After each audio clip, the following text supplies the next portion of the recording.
punching. Hey, welcome back to another dispatch from Holly McKay.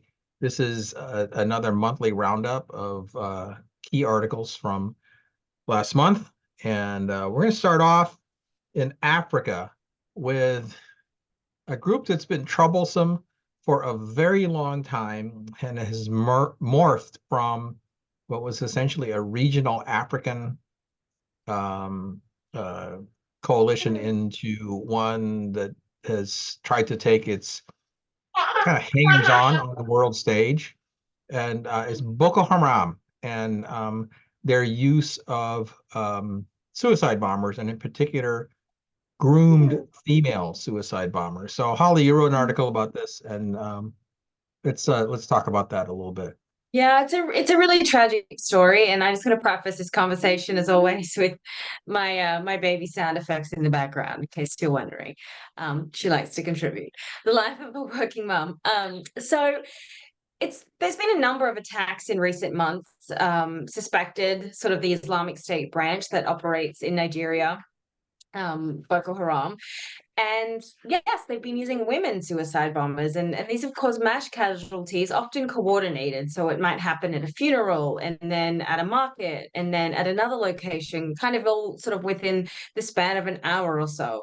And it really sort of begs the question, why the use of women? So, first of all, Boko Haram, as I said, it operates in northeastern Nigeria, and it's been increasingly using women and sometimes young girls that, and unfortunately, most cases these aren't girls or women that have willingly joined the group or become wives, so to speak, or pledged allegiance. These are people that Boko Haram has kidnapped, and we don't hear about it very often on the news, but sadly this is very routine. We heard about it, gosh, I think it was almost 10 years ago now, with the Chibok girls, but these things happen very frequently. They'll often go to boarding schools, they'll take girls from all sorts of places, and unfortunately, these girls are sort of then groomed and essentially coerced into doing these hideous crimes, at the behest of these pretty awful men. So there's so much tragedy to unwrap with this for the victims that lose their lives in these attacks, which are civilians, for the better part, and then the women themselves and everything that they have been through, and then to be sort of exploited in this way right at the end. I think it's something that really strikes the heart of what evil is. Yeah. So I'm trying to fathom what at this point, given they started off as an insurgent group, then tried to align themselves with, didn't they call themselves Islamic State in Western Africa or something like that? Yeah, they're the ISWAP. So it's Yeah. basically So Islamic State's West Africa province. yeah. So when you look at that, it's like they're like searching for a reason to be a terrorist group. And what's being done about them at this point? Are they just being allowed to be like free range killers? Essentially, I mean, the government is fighting back, and the US does have AfricaCom, and has about, I think it's about 5 to 6 thousand troops across Africa on different missions. Primarily, the goal is, we're not at war, sort of fighting the terrorists themselves, but the US is advising, arming, sort of helping local governments, to try to propel back some of these groups. So there is that factor there. It's very complicated because Russia also has a presence in a lot of these areas, and are kind of exploiting a lot of the natural resources, and that can benefit dictators, which can also aid these terrorist groups to get more recruits, and then in other circumstances benefit the terrorist groups. So it is very complicated. The U.S. president presence is there, but it's sort of minimal unless we, quote unquote, are fighting the war. There's only so much that can be done, but it is definitely a point of concern. It's just not given a huge amount of attention, and the level of barbarity and it's very hard to wrap your head around, um, how these groups sort of think and function, and as I said, sort of using young girls to blow up a market. It doesn't get more evil than that in the world, and unfortunately, that's what it is. And that is why we have to have a certain degree of presence in other parts of the world. And I think that argument is often lost. I mean, we talk about the problems we have at home, yes. We talk about the need to spend money on infrastructure here in the US and education and things that are really important. But when you look at situations like this, and how much more out of control they could potentially get, we really can't isolate ourselves from that. And there is a place where the US has to stand up for what is right. Yeah, there you go. Yeah, we'll get back to that allocation of resources question a little bit later. But yeah, it just does not. It. I thought we had some of this handled before, but I can understand that at this point, this is a continent that is rich in natural resources. There's a lot of people trying to exploit the place. Exploiting a region is a lot easier if there is no strong government or no cohesive culture. And it's a cruel form of statecraft, benign neglect. And unfortunately, Nigeria is not the only place where it's happening. But yeah, stuff to watch and keep track of. I see Raven agrees. Um, yeah. So let's move on to another cultural based form of human rights abuse. You wrote an article about this practice in Afghanistan of kidnapping young boys and by powerful Afghan individuals to do things which are technically and legally unlawful in Afghanistan, but the Afghans turn a blind eye to it. Let's talk about that a little bit.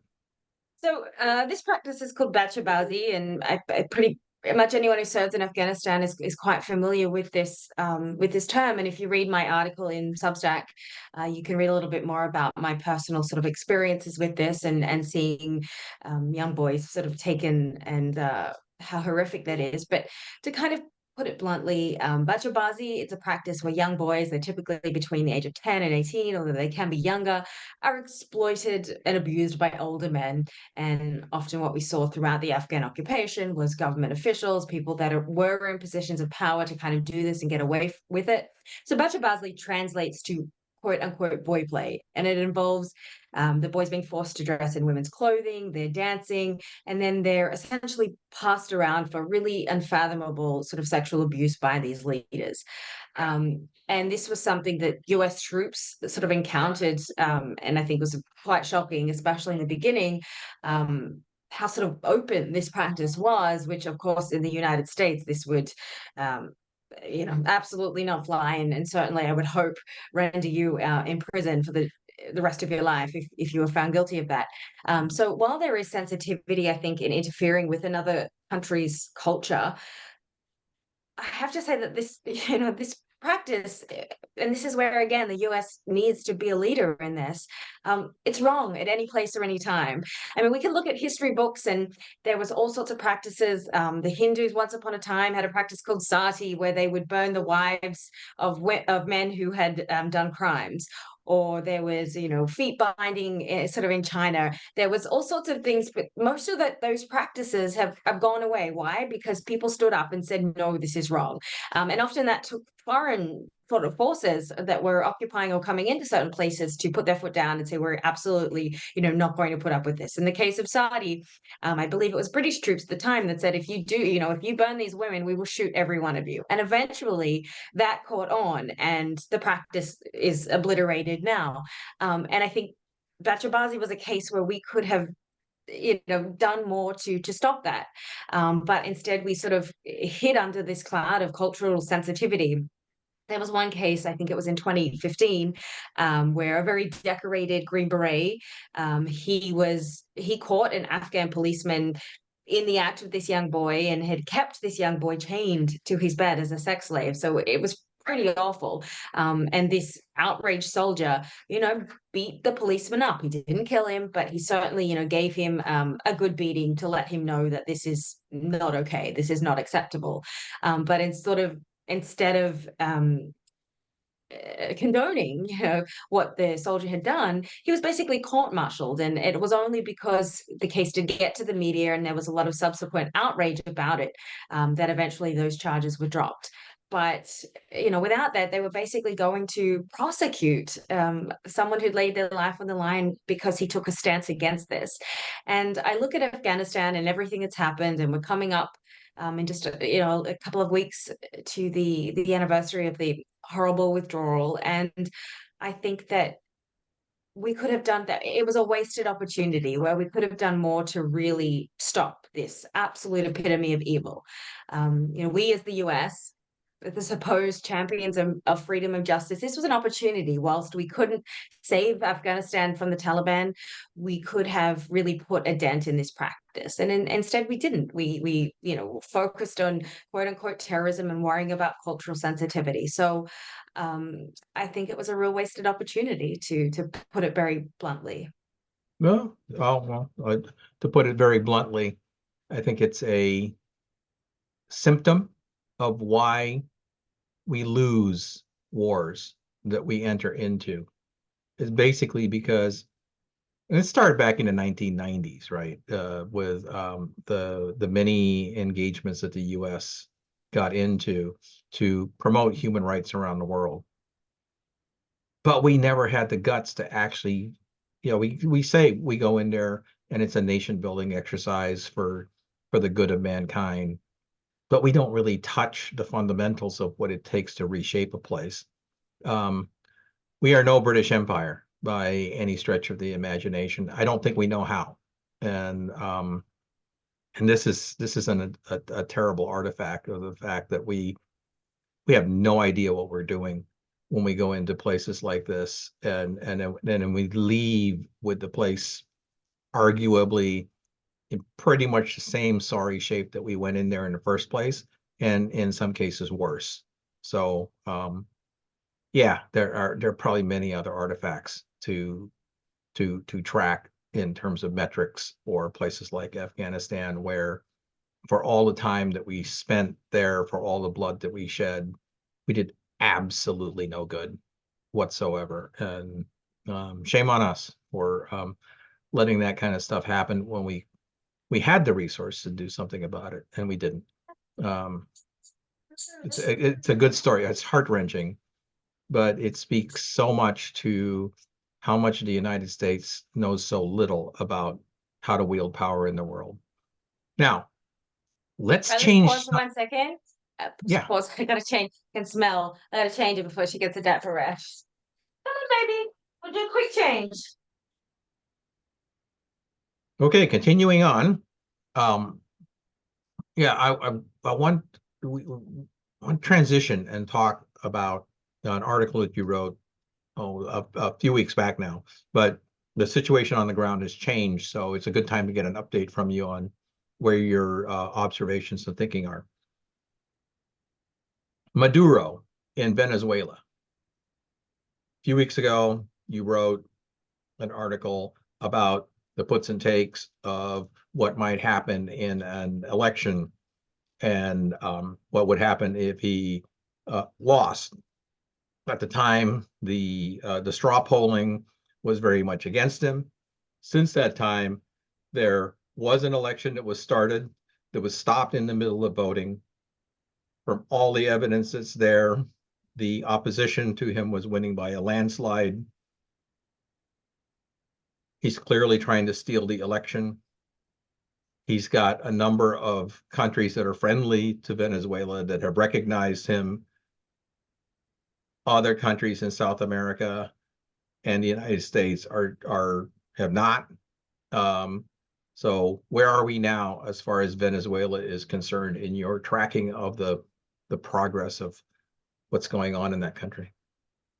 So July 28th, Venezuela had a really landmark election, and this was sort of considered the best chance for a change in Venezuela, which, as we've seen for the past 7, 8 years, people have been really honing for, and a lot of people have lost their lives sort of in that process of protesting Maduro's reign. I think beforehand there was a lot of concern, so to speak, about sort of election and what Maduro could potentially do to sort of swing the vote and tilt the ballot his way.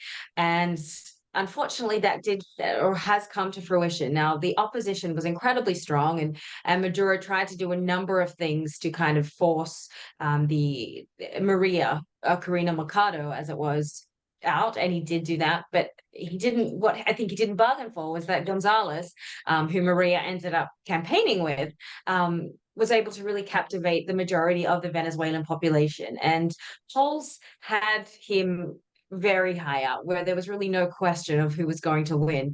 But of course, in the past week since that election, Maduro has come out and said that he's won with 51% of the vote, or 52% of the vote, while the opposition was 44%, I believe, which is basically just a crock. And I think most countries know that.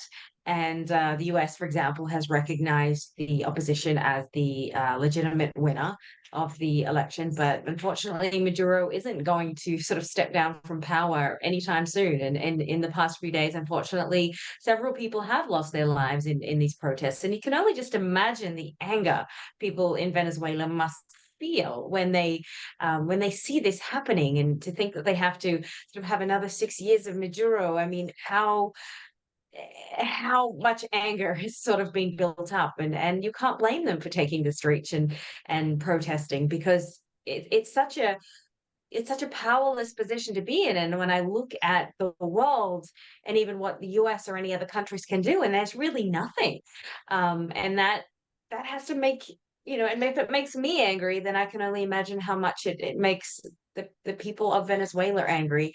And I think another factor that comes into it is that under the Trump administration, I believe it was in 2020 that they indicted Maduro for his role in drug trafficking and laundering, and they put a $15 million bounty on his head. So essentially, if Maduro was to lose power and step down, he could, very easily, very quickly be arrested and extradited to the US. Whilst he is in office, he sort of has a little bit more of a diplomatic cover. But I think that is a huge deterrent. And so you could argue whether or not that was the right policy decision. Because with that hanging over his head, I mean, the guy's going to die before he steps down from power. And that could be a long way away. But I believe he's in his 60s, so he could live for another 30 years. Yeah, well, my prediction on that one is, he's around Venezuela for probably at least another decade or so, at least another 12 years. This is a dictator that has fully consolidated power, and is using the trappings of a democratic or even a socialistic process as a cover for what is essentially an autocracy. And I don't know if anything's going to change that soon. What it would take would be for his allies that are propping him up and making it difficult for the Organization of American States to act in concert. They need to change sides to the humanitarian side, but I don't see that happening anytime soon. It's a very sad situation. Yeah, I don't know that there's a way out of that pickle for the Unfortunately, there Venezuela. isn't, and because Maduro does have powerful friends in the name of Russia, China, and Iran that can sort of prop him up and give him the support financially and materialistically that he needs to remain in power. There really is very little, other countries in Latin America or the US or Europe can really do to pressure him to step down. I mean, the tools just aren't there. The US has thrown sanctions on Venezuela a lot over the years. Some of those were sort of peeled back in the hopes that he would at least allow for a fair election. And I think we can probably expect that any of those that were peeled back, some were reinstated when he pushed Maria out of the running. But I think that the rest will come back into play now that the election has played out the way it has. But as you can see, I mean, he still survived with a very strong barrage of sanctions and the cut of diplomatic ties. I mean, he's still going strong. So I don't, unfortunately, there's no way to remove him from power. And it's not that the US wants to forcibly do that, but there's just very little recourse for situations like this. And sadly, this is why in so many parts of the world, dictators can go on to rule for many, many decades, despite the corruption, despite what they do to their own population, because our hands are very much tied. Yeah, well, being a proxy thorn in the side of the United States in our own hemisphere gets you support in this world. And it's just a sad reality of how global politics on a planet works, doesn't it? Hey, let's finish up with something that fascinates me from the point of view of it's a question that will take a very one of two paths depending on the outcome of the November election. The 2% GDP defense spending requirement of NATO and which countries are and which countries aren't was covered in an article that you did. This issue's been around for a very long time, and it has been a point of contention well before the war in Ukraine started, but it's even more drastic now in terms of defense spending by European countries, with some countries spending up to double the GDP requirement for NATO members, and some countries still lagging behind. Let's talk about that a little bit. Unfortunately, this is a topic that's become extremely politicized and very partisan. So I really just tried to look at this as objectively as I could without any sort of political persuasion either way, and just sticking to sort of the facts and why I felt it was an important topic to address. So just to give a little bit of history, NATO came about in 1949 after the Second World War, and it was essentially to provide this collective security against the Soviet Union and to really just promote democratic values. But it's more than just a military cooperation. It sort of symbolizes unity and this idea of a shared commitment of its member countries to protect one another and to maintain this global peace and stability, if you will. But one really fundamental principle of NATO, which was agreed upon by the members in 2006 at a summit in Latvia, was the commitment to spend at least 2% of their gross domestic product on defense. And this agreement was made to ensure that all members contribute fairly to the alliance's sort of collective security and allow NATO to operate effectively without placing undue burden on any single member. But while that sounds all very good on paper, the reality has been very different since then. So the United States has consistently spent more on defense than any other NATO member, and often well exceeding that 2% threshold. So since Trump kind of came in, and I guess he was the first one to raise this, what are the implications of people not pulling their weight? And again, unfortunately, this became politicized, but it is important to sort of peel all that back and just look at the reality of it. So the US is obviously, with Afghanistan and Iraq being the leader in that. So it's important to acknowledge that after 9/11, it was the other NATO members that did come to the US's defense, and it signaled these wars. So I think looking at it from that point of view, there was whether you agree with it or not, the US probably fairly so, needed to maybe spend a little bit extra. But I think when you look at the numbers overall, I think if countries are consistently spending well below that mark, it deserves to be called out. And I did, if you subscribe to my Substack, I would go through sort of the numbers and specifically list those countries, because I felt like that was what we weren't seeing from the media. We often talk about some countries aren't pulling their weight. Well, for me, I wanted to understand which countries aren't pulling their weight. And so there is a number of examples in there. I'll just give you a couple. So you've got Portugal that's spending about 1.55%, Canada at 1.37%, Slovenia at 1.29%. So you still have a number that are under the threshold. Now, under Biden, a number of countries did step it up and contribute up to that 2%, which was very welcome by the administration. And I think a lot of that was really driven by Ukraine and Russia's invasion of Ukraine, and the fact that this is Europe's neighborhood, and they knew that they had to contribute. So that, I think, was a positive step. But I also think away from the politicization of it. Every NATO member should be spending that money. Why? Because it can't just be on the United States' burden to be spending, us as taxpayers, we're paying for that.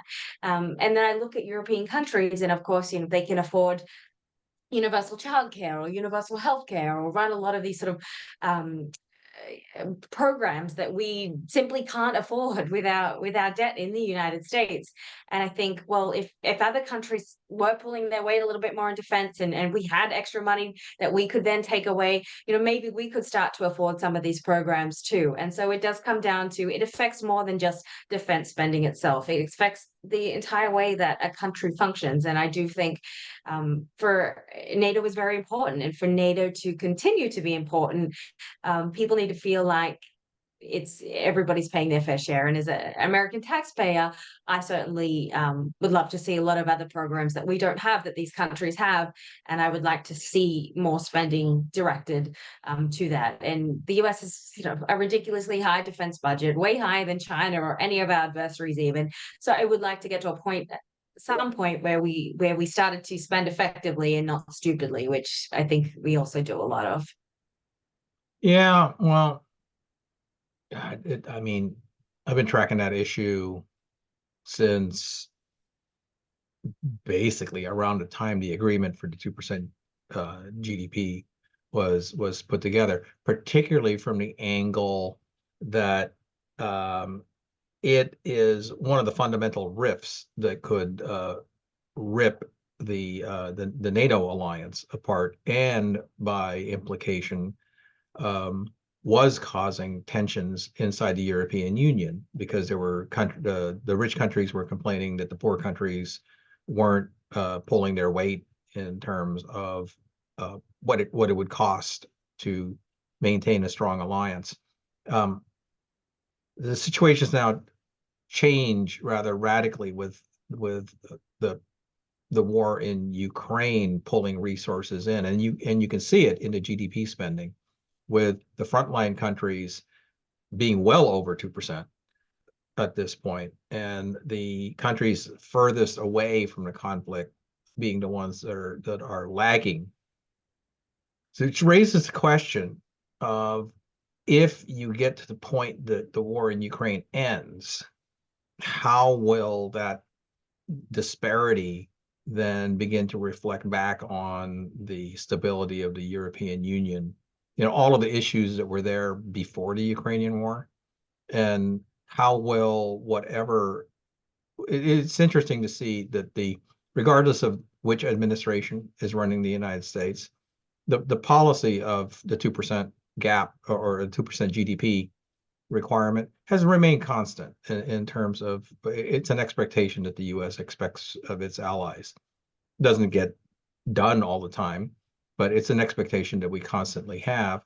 And over the course of, it's probably the next 15 to 20 years, will the European Union have this kind of tension cause problems inside it, as their needs to take care of their populations and their needs to maintain a credible military in the face of whatever happens east of the Ukrainian border in the aftermath of this particular war also evolves on its other side, because that's another unpredictable, who knows what's going to happen in the world over the next 20 years. Yeah, it is. And I think that what NATO stands for is important, and contributions are. That was what was laid out in 2006, and that's what countries need to meet if they want to stay in the alliance. And I just think it's basic math, and it doesn't need to be a hot button political issue the way it is. It's basic math.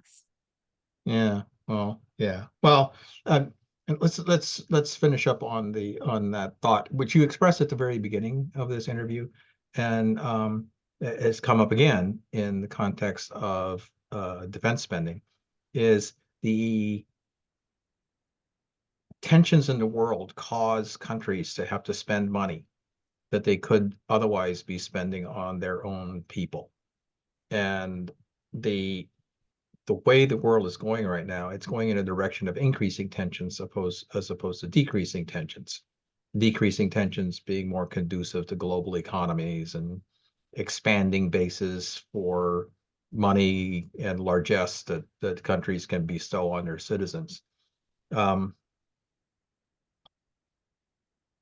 how long do you think it's going to take for people to get to that, or do you think the world is moving in that direction of remembering that that's what it takes to take care of their own people, or are we still muddling along?